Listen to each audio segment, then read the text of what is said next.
Hey guys, welcome back to the Node Study video. Guys, in this video we will discuss when you try to create your new Apple account, you may face a problem that please contact iTunes support to complete this transaction. So how can you fix it? So guys, when you try to create or you make new Apple account or Apple ID, or you may try to purchase any app or subscription, you may face this pop-up shows.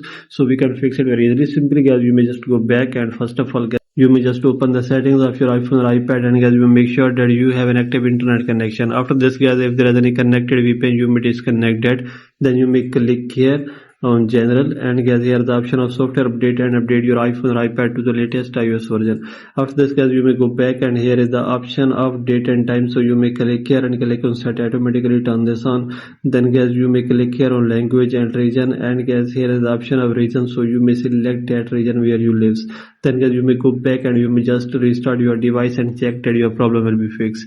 If your problem is still not fixed by all these methods, then guys, you may open your app store or you may open any browser, and in search bar you may write here support.apple.com, and guys, you may contact to iTunes support team from here. So you may scroll it down and click here on get start now, or if you have downloaded support app, you will redirect to Apple support app, and in iTunes support you may write about your problem.